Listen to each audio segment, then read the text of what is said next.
Silence settled slowly over the compound. Not peace.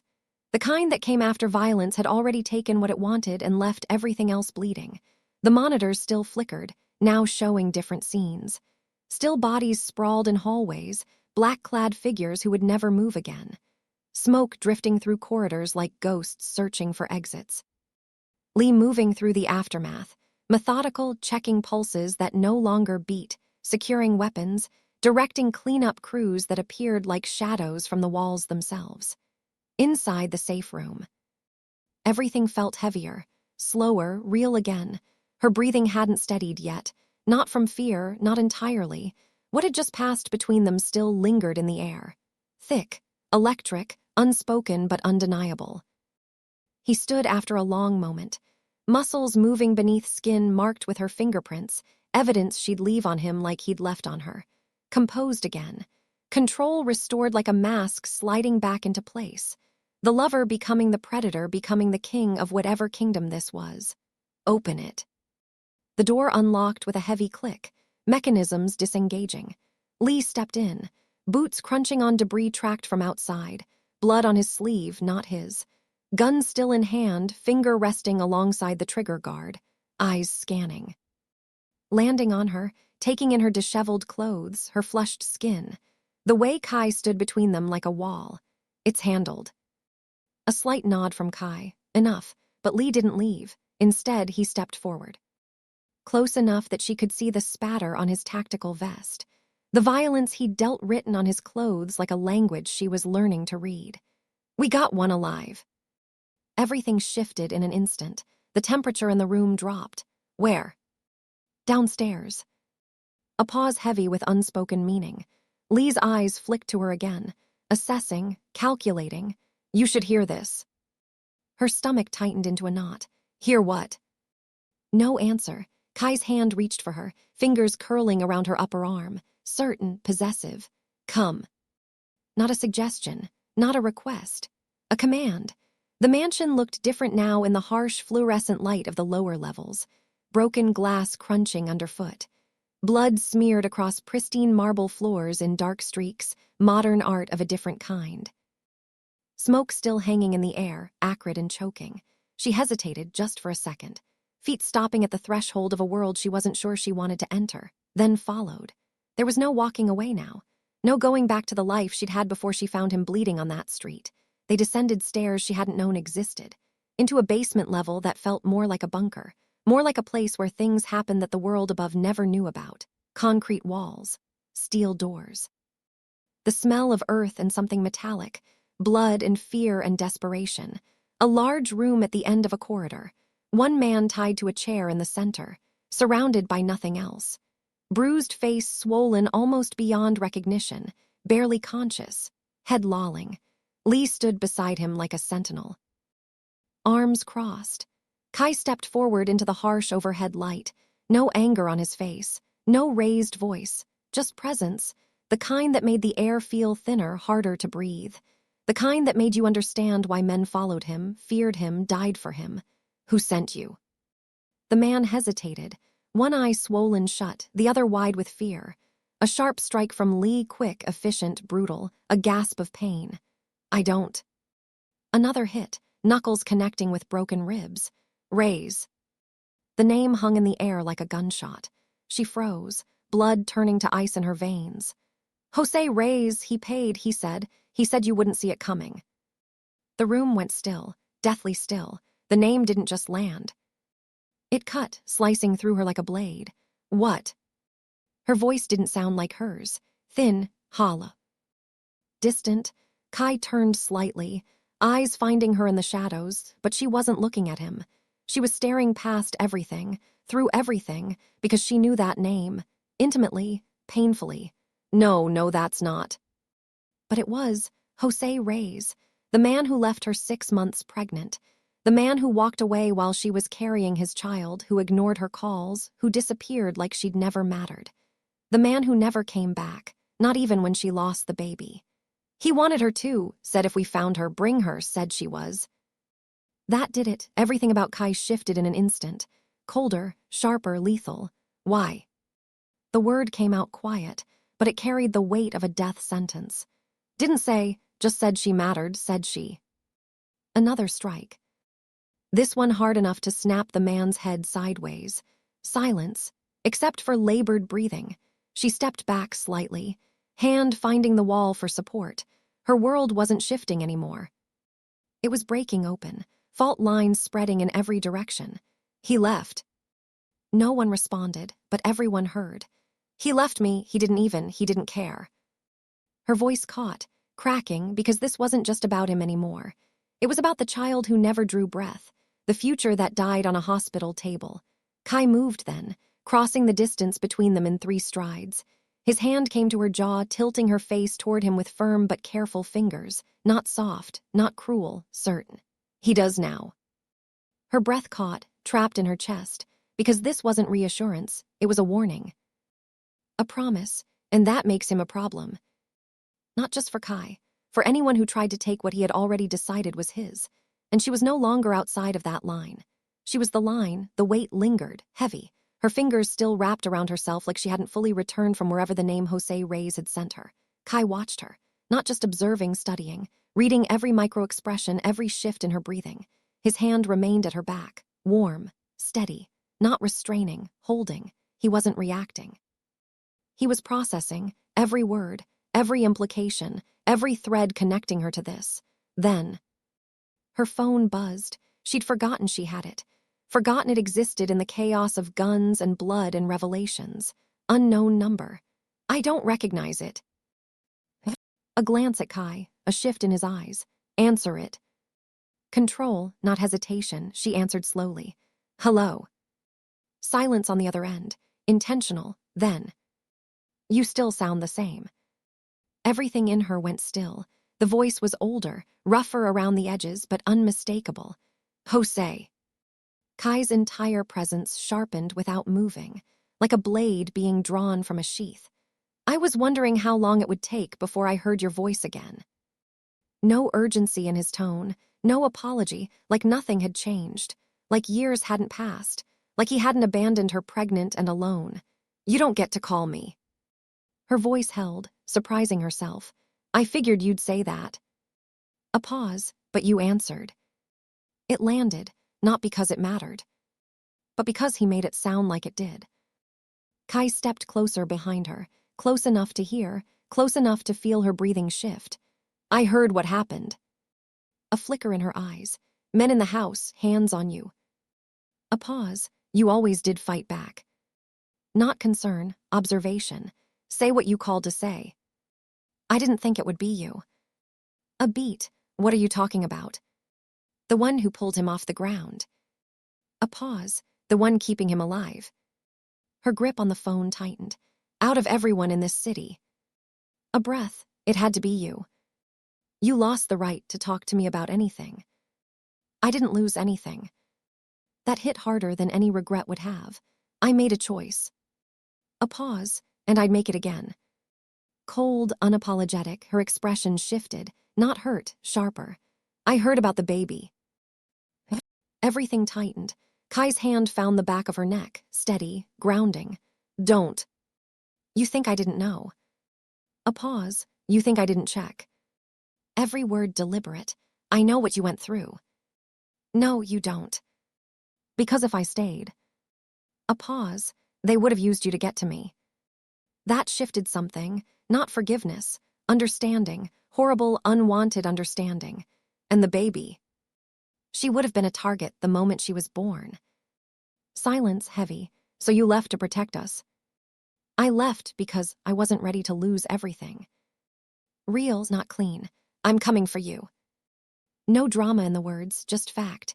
Not like before. A pause. Next time I don't send anyone else. Her breath slowed, not calm, focus. Be ready for me. The line went dead. The silence that followed was different. Not empty, loaded. She lowered the phone slowly. Didn't move right away, not shaken, but not untouched. Kai's hand remained at her neck, steady, present. Jose didn't just make contact. He stepped into the space between them. And stayed there. He said your name like it belonged to him. Kai's voice, low, controlled, not anger, observation. He doesn't get to. A breath. His hand shifted from her neck to her jaw, turning her toward him. Look at me. She did, no hesitation now, present. You listen to me now. His voice didn't rise, didn't sharpen, but it landed heavier than anything before. He's not calling you again. A pause, not uncertainty. Decision forming in real time, and he's not getting close enough to try. His thumb moved slightly along her jaw. Not soft, not rough, grounding, claiming. He said he's coming himself. Kai didn't react immediately, but something in his eyes shifted. Not surprise, calculation. Good. That answer caught her off guard. Good.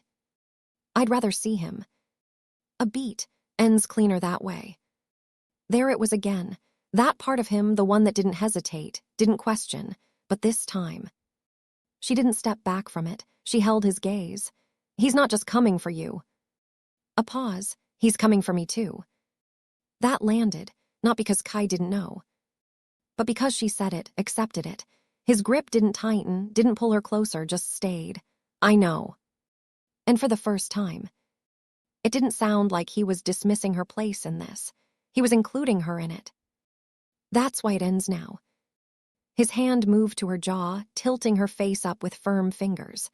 The moonlight filtering through the windows caught the angles of his face, sharp cheekbones, the shadow beneath his eyes that spoke of sleepless nights, the tension that never fully left his jaw. But something else was there now, something she hadn't seen before, vulnerability hiding beneath the steel. Deneen. Her name on his lips sounded different this time. Not a command, not a claim, a confession. I need you to understand something. Her heart stuttered, skipping beats. The air between them thickened, charged with something heavier than desire. What? He didn't answer immediately. His thumb traced her cheekbone, slow and reverent, like he was memorizing the feel of her skin. His eyes searched hers, not calculating this time, not assessing, searching for something he needed to find. I've killed men tonight. The words hung between them, stark and unflinching. I've built empires on blood and fear. I've done things that would make you run if you truly understood. His voice dropped lower, rougher at the edges. But standing here looking at you. A pause, his jaw tightened, a muscle jumping beneath the skin, like the words cost him something to say. I'm terrified. The admission cracked something open in her chest. This man, this dangerous, powerful, lethal man, was standing before her stripped bare. Kai. I love you. The words fell like stones into still water, rippling outward, changing everything they touched. Not soft, not gentle, raw, absolute. Devastating in their honesty. I love you in ways I don't understand, in ways that make me dangerous, in ways that make me weak. His grip on her jaw tightened fractionally, possessive even in confession. I love you so much it burns. Every moment you're not in my sight, I'm calculating threats. Every person who looks at you too long becomes a problem I need to solve. His forehead pressed against hers, breath mingling, bodies sharing heat. I love you like a sickness I never want to cure, like an addiction I'll never recover from. His eyes bore into hers, black as midnight, bottomless as the ocean. And I need you to know that before anything else happens, before the next threat, before the next war. A shuddering breath left him, the first sign of just how much this cost him to say. I love you, and I will burn this entire city to the ground before I let anyone take you from me. Silence fell between them, heavy, charged, consuming. Her throat tightened. Her eyes burned with tears she refused to let fall. Every wall she'd built since her baby died, since Jose left, since the world proved it would only take and take and take. They crumbled, all of them, at once, because this man, this terrifying, beautiful, broken man, had just given her something she never expected. Truth. Complete and devastating truth. Her hands found his face, palms pressing against stubbled jaw, fingers trembling against his skin. She felt the tension there, the way he held himself still, waiting for her response like it might destroy him. I shouldn't love you. The words came out broken, fractured around the edges. I shouldn't want this, want you. After everything, after losing her, after he left after. Her voice cracked, shattering. I promised myself I'd never be this vulnerable again, never let anyone have this much power over me. A tear escaped despite her efforts, sliding hot down her cheek. His thumb caught it immediately, wiping it away with devastating gentleness. But I do. The confession tore from her chest like something physical, leaving her raw and exposed. I love you, Kai. God help me, I love you. She pressed closer, eliminating every millimeter of space between them, needing to feel him solid and real against her. I love you even though you terrify me, even though this world terrifies me. Even though I know loving you will change everything, will destroy everything I thought I wanted. Her fingers curled into his shirt, gripping like he might disappear.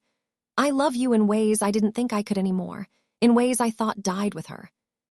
The tears fell freely now, silent rivers down her cheeks. I love you so much it scares me, because I know now, I know if I lost you. She couldn't finish, couldn't say the words, but she didn't need to, he understood. His arms wrapped around her, crushing, consuming, desperate in a way she'd never seen from him. His face buried in her neck, lips pressing against her pulse point, breathing her in like oxygen. You won't lose me. The words vibrated against her skin, fierce and certain. I won't let you. His hands gripped her tighter, fingers pressing hard enough to leave marks she welcomed, wanted, needed. You're mine, Deneen, mine, and I protect what's mine with everything I have. She pulled back just enough to find his eyes again. What she saw there made her breath catch. Love, terrifying in its intensity. Possession so complete it should have frightened her. And beneath it all, vulnerability that matched her own. The raw, exposed heart of a man who had everything and nothing all at once. I'm yours. She said the words like a vow, like a prayer. And you're mine. Something shifted in his expression, something primal and satisfied and desperately relieved. Say it again. Not a request, need, pure, undisguised need. I love you. He kissed her then, fierce and consuming and bruising. Not gentle. Nothing about him was gentle tonight, but real, so devastatingly real. When he pulled back, his eyes were burning, darker than she'd ever seen them. Again. I love you, Kai. His hands tangled in her hair, tilting her head back, exposing her throat. Again. I love you. He kissed her neck, teeth grazing her pulse point, marking her with his mouth. You're mine. I'm yours. Say you won't leave. The words came out raw, almost desperate, a glimpse behind the armor he wore like a second skin.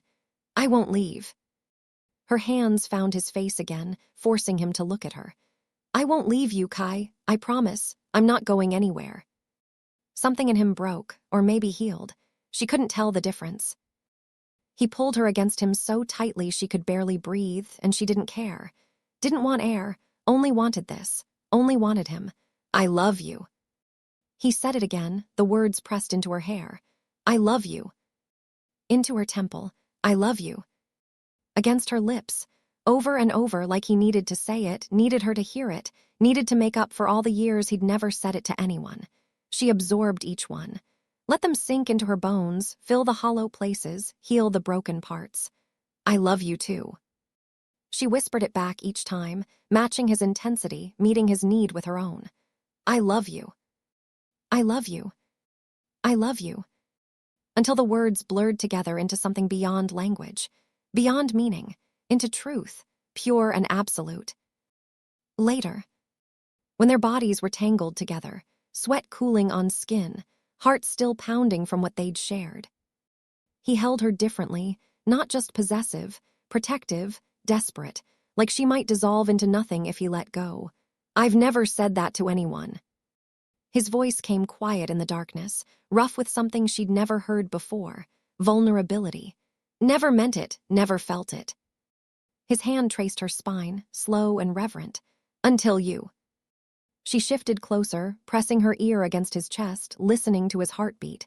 Strong, steady, alive. I stopped believing in love after she died.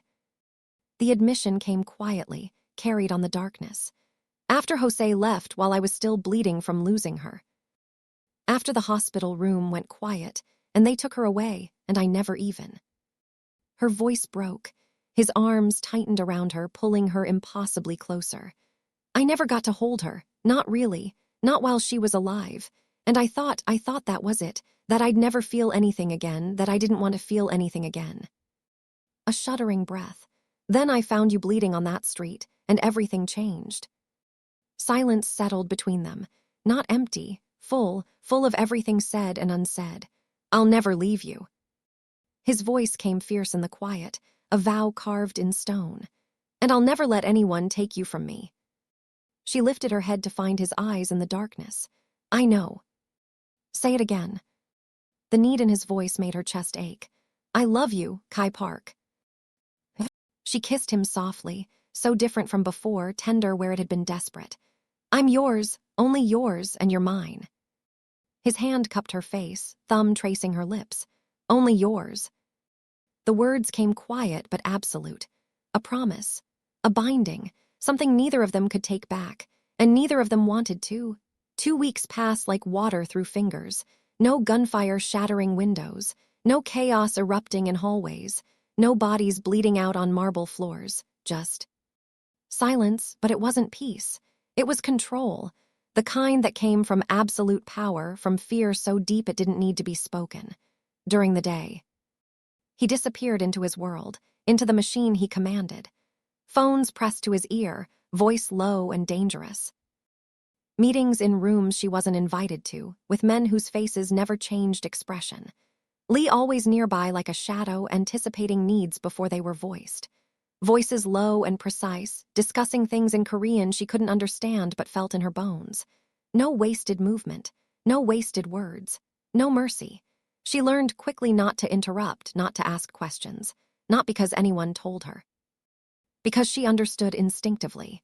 This was where he ruled, where decisions were made in seconds that would change lives, end lives, where people listened the first time or didn't get a second chance. And she was inside that world now, breathing its air, walking its halls. But at night, everything changed. At night, he came back to her, drawn like a magnet, inevitable as sunrise. Not as the man in control of everything else, the kingpin, the strategist, but as the one who came directly to her, every time, without fail. Come here. It became routine, as natural as breathing. Unspoken, expected, required. His hands always found her first, reaching for her before words, before anything else. Not searching. Knowing exactly where she'd be, what she'd feel like. Moving with intention born from repetition, from study. Like he had already memorized her, cataloged every response, every sound, every shiver. Nothing rushed, nothing careless. Every touch deliberate, purposeful. Every moment stretched like honey, slow and golden and consuming. He didn't ask for her anymore. He didn't need to. The question had been answered 2 weeks ago on a concrete floor. He took his time now, confident in his claim. Like nothing else existed once the door closed behind him, sealing them in. Like the empire outside could burn and he wouldn't notice as long as she was in his arms. Mine. The word came easier now, rolling off his tongue like a prayer. More natural, more certain, more absolute. And she didn't fight it the same way, didn't tense and resist. Not because she fully accepted it, not because the fear had disappeared, but because every night. He made it harder to pull away, made the cage feel like safety.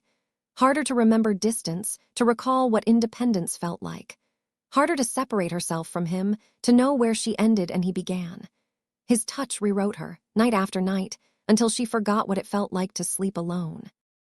But even then, in the quiet moments after, when their breathing slowed and the world crept back in, he never fully let go. There were moments, brief, sharp, where he would go still against her, body tensing. His hand tightening slightly around her waist, fingers pressing into soft flesh. Not distracted, not absent. Aware, hyper-aware, every sense extended beyond the room. Thinking, calculating, planning, because Jose Reyes hadn't disappeared into the night. He had gone quiet, gone to ground, and quiet. For men like them. Meant planning, regrouping. Meant the calm before catastrophe. Kai knew it in his bones, felt it like approaching thunder. Every move Jose could make. He had already considered, mapped out, prepared for. Every angle. Already watched, cameras and informants covering every approach, every risk. Already measured, weighed, contingencies in place. He didn't bring it into the room often, kept the war outside where it belonged. Didn't speak on it unless he had to, unless she asked. But it was there, always there, lurking beneath every touch, every kiss, every whispered word. "You're thinking about him again." She felt it before he answered, felt the shift in his body. The tension that crept into his shoulders, the way his jaw tightened. "I'm thinking about ending it." No anger coloring the words. No hesitation, just decision, cold and final. His hand moved along her side again, slow, deliberate, claiming, not absent, not distracted, making sure she was still there, still his, still safe. Keeping her exactly where he wanted her, in his bed, in his arms, in his life, before he tries anything else. Her breath caught slightly, a small hitch he noticed immediately. "Kai." But he didn't let her finish, didn't want to hear doubts or fears. He pulled her closer instead, eliminating what little space remained. Not rushed, not forceful, final. "No one gets close to you again." It wasn't reassurance meant to comfort. It wasn't a promise meant to soothe. It was a line drawn in blood, a boundary absolute. And somewhere out there in the city, Jose Reyes was planning his next move, gathering resources. Thinking he still had time to strike, to take what he wanted. Thinking he still had a chance to win. He didn't. Couldn't. Because Kai Park wasn't waiting anymore, wasn't playing defense. The hunter had become the hunted. And Jose just didn't know it yet.